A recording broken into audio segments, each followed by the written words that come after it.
إن الحمد لله نحمده ونستعينه ونستغفره ونستهديه ونعوذ بالله من شرور أنفسنا ومن سيئات أعمالنا. من يهده الله فلا مضل له ومن يضلل فلا هادي له، وأشهد أن لا إله إلا الله وحده لا شريك له، وأشهد أن محمدا عبده ورسوله. يا أيها الذين آمنوا اتقوا الله حق تقاته ولا تموتن إلا وأنتم مسلمون. أما بعد، براني عزيز خوشويستم لا بابتي تفسير قرآن سپاس بخوا گەیشتوونەتە لاپەڕەی 171 سورەتی ئاعراف ئاەتی 160 ئەمڕۆ دەست بە تەفسیرەکەکەین لە 160ەوە هەتاوەکو 170 بە ئیزنی خوای پەروەردگار. لاپەڕەی 171 و 172 مەڵێ مامۆستا سۆران بفەرمان. وقطعناهم 12 أسباطا أمما وأوحينا إلى موسى إذ استسقاه قومه أن اضرب بعصاك الحجر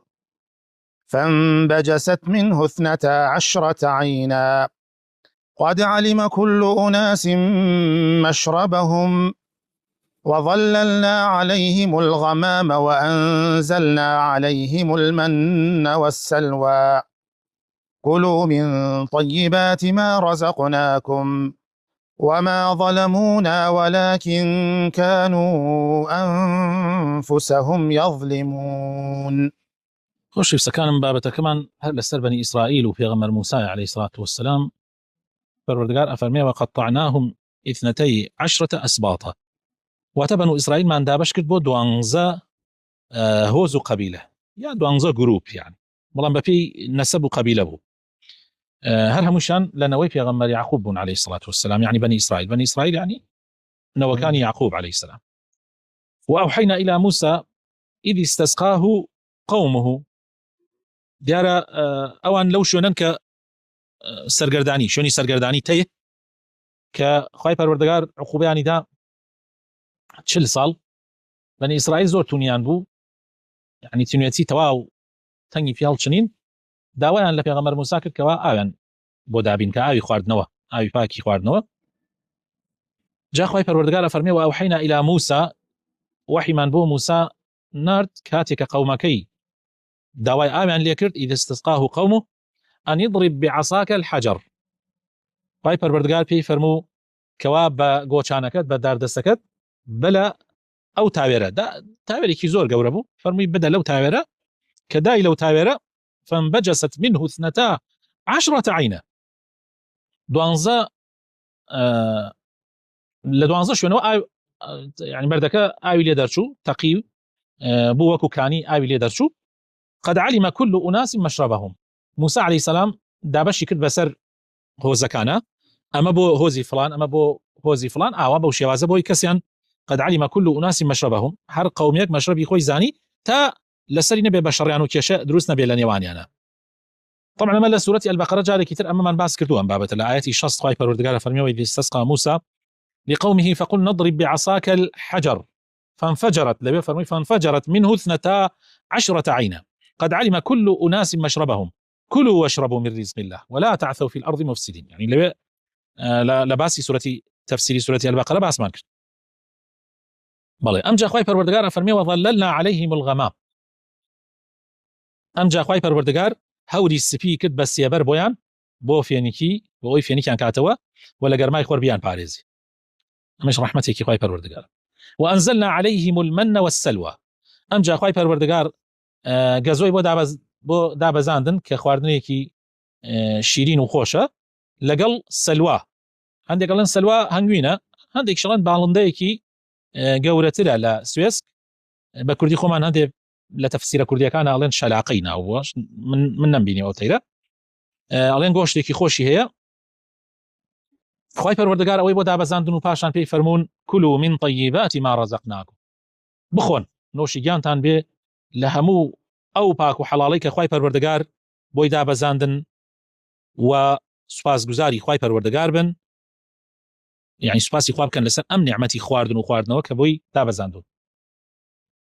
بەڵام ئەوان لە جاتیەوەی سوپاسی خوای پەروەردگار بکەن لن نصبر على طعام واحد، ئێمە تەنها بەم خواردنە صبر ناقرين آرام ناقرين لسر أم خواردنا لن نصبر على طعام واحد فادع لنا ربك يخرج لنا مما تنبت الأرض من بقلها وقثائها وفومها وعدسها وبصلها خيار بياز لا أمشتانا يعني أما أنا ما به موسى عليه السلام فرمي قال أتستبدلون الذي هو أدنى بالذي هو خير اهبطوا مصرا فإن لكم ما سألتم برون أو الشارع برون آزادي كانوا جهاد كان لقل دجمنانا ولاتي قوتان آزاد كان أو حزي لي كان بوتان هي اللي والله ميواتان بيل لسر سفري حاضري دانشن شتي وانا بي بله يعني المهم صبر أن نقرت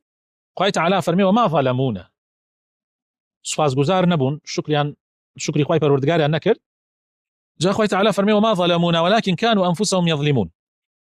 وإيما ظلم لي أن نكر بلكو أوان خويان ظلميان لخويان كرت عندي لمفسرين يتر بشويكي تر هنا كان الله ونبي بوكارا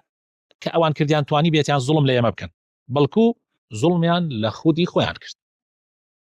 بوي ك ناشكرون برابر او همو نعمتي كخوي پروردگار بوي دا بزاندن بوي ك نك ناشكرون بلكو بدوا كوتني موسى عليه السلام بود دروج او اندسيان كرد جورا كفرس وبرابر ب پیغمبر هارون رابرينو وخريك بو بيشي كوشن خوفنا ممد بالماوسي وإذ قيل لهم اسكنوا هذه القرية وكلوا منها حيث شئتم وقولوا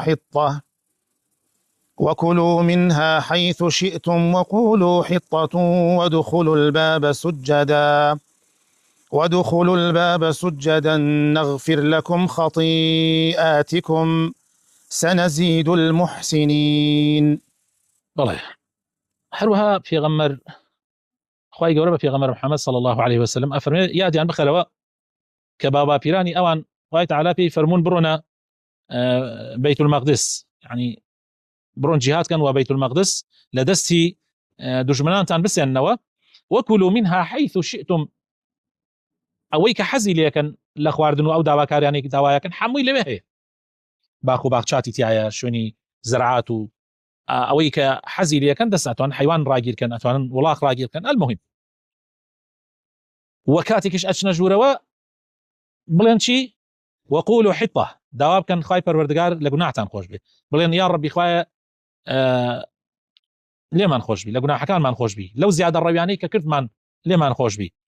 ودخلوا الباب سجدا وبكرنوشو بشنا جوروا في غمري خاص الله وسلم كاتت شوف مكوى أفرمن آوات شو مكوى سري أيدالا ملي حشتلكي كاتية شو جوروا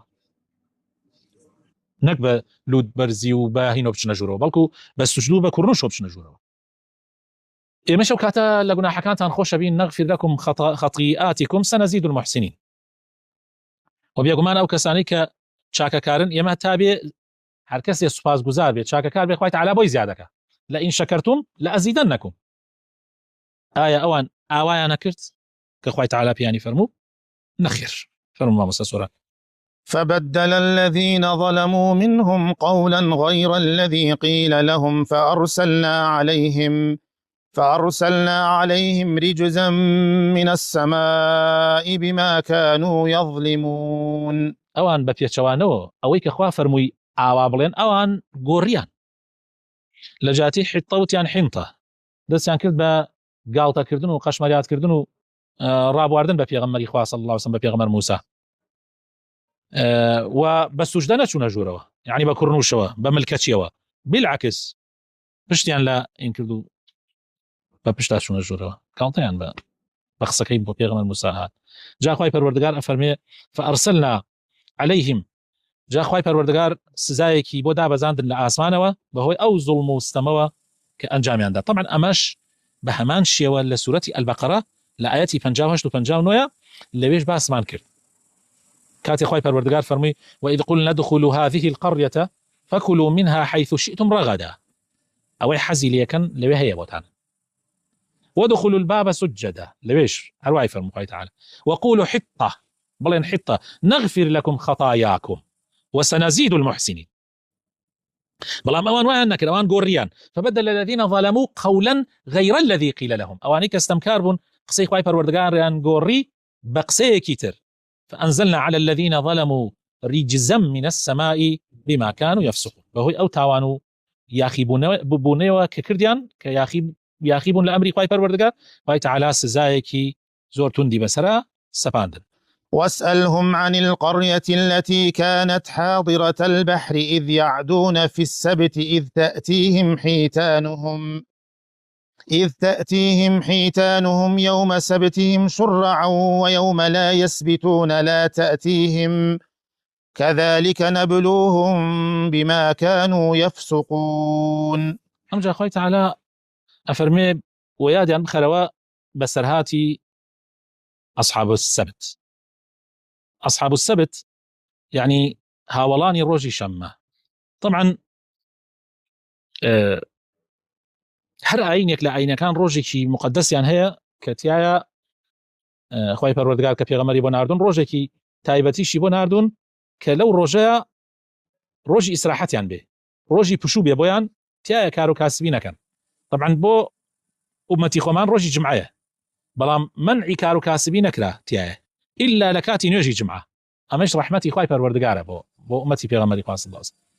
بەڵام ئومەتەکانی تر وانە بوو، بۆ جوولەکە ڕۆژی شەمە دانرا، بۆ مەسیحەکان ڕۆژی یەکشەمە دانرا. جا جوولەکە قەومێکیان هەبوون کە لە منطقەی ئەیلە ئەژیان کە ئەکەوێتە قەراغی کنارەکانی دەریای سوور لە نێوانی مەدیەن و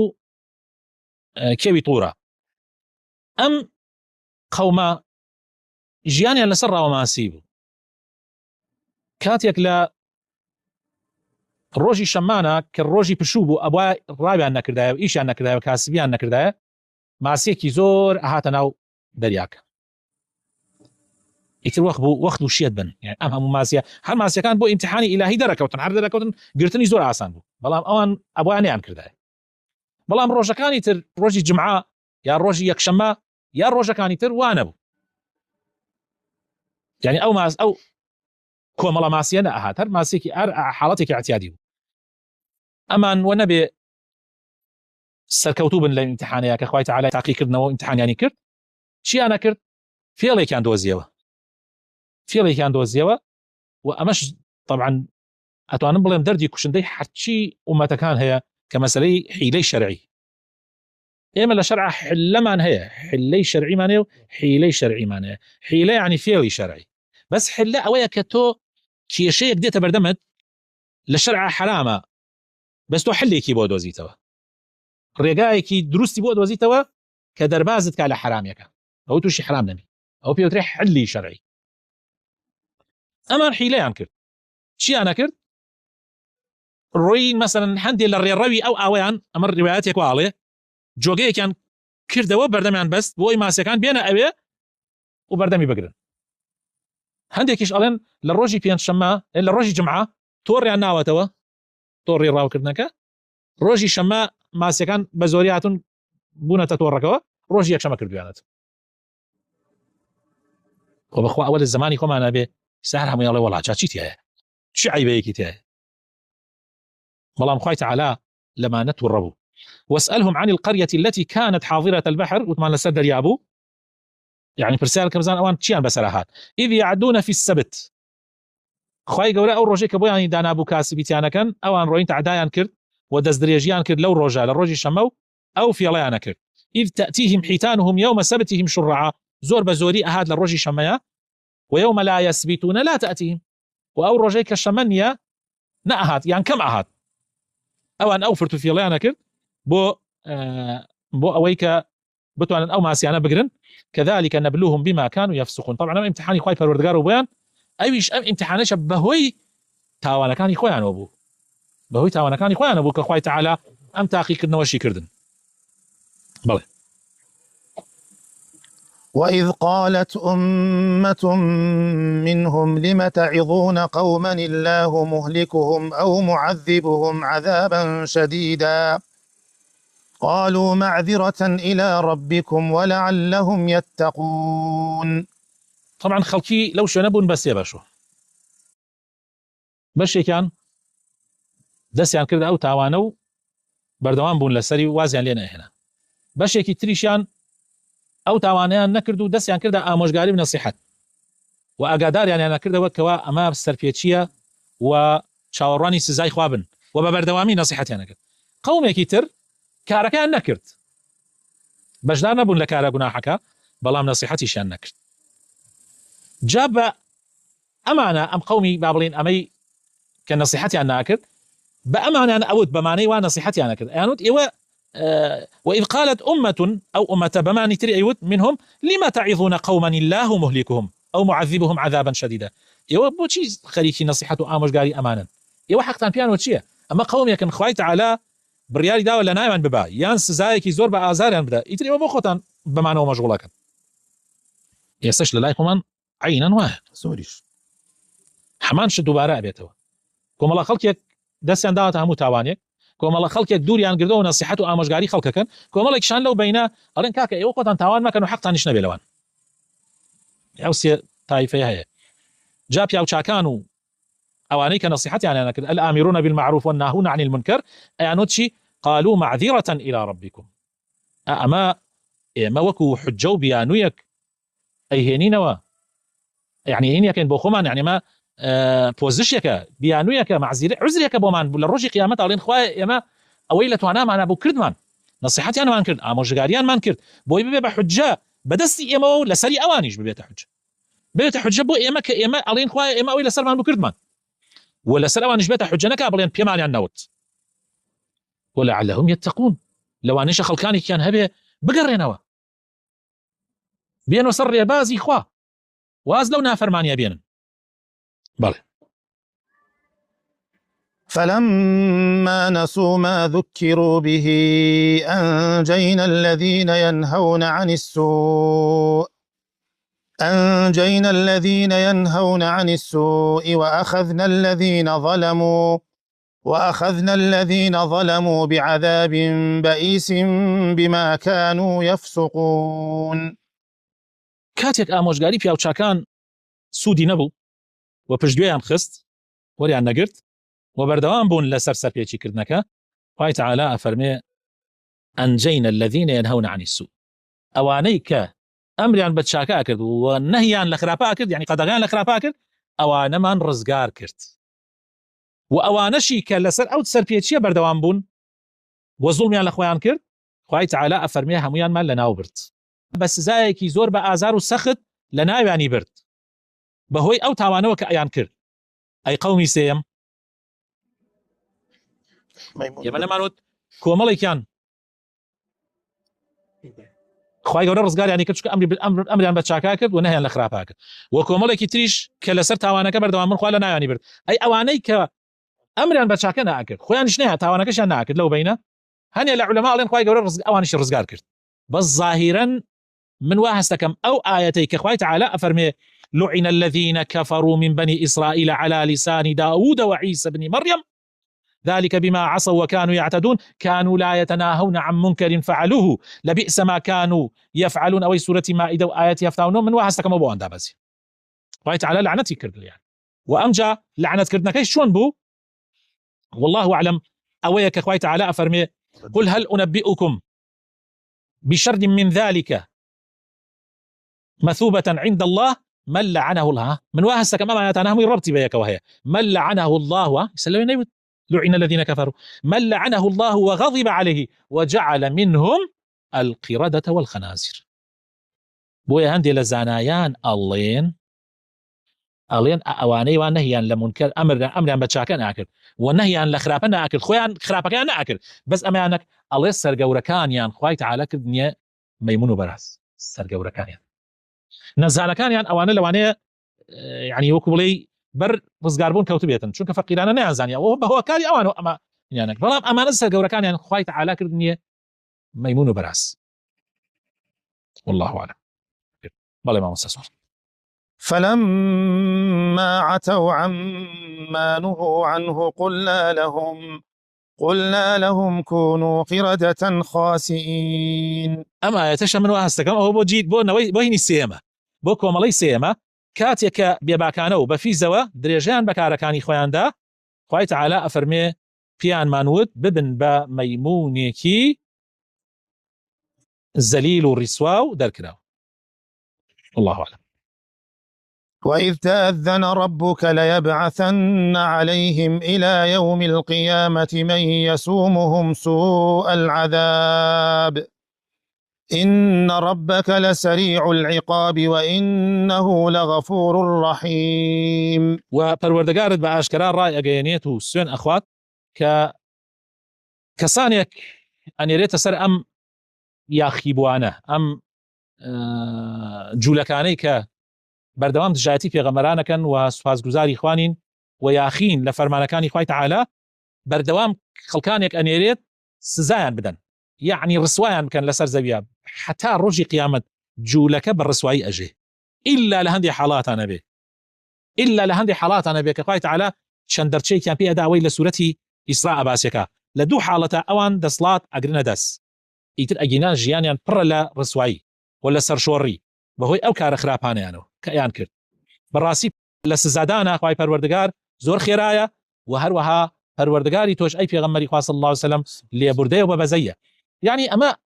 ئەم سیفاتانە خوای تەعالا بۆ کۆیەکاتەوە زۆر جار بۆ ئەوەی ئێمە بزانین کەس نەڵێ وەڵا من تاوانەکەم و خوای تەعالا غەفور ڕەحیمە،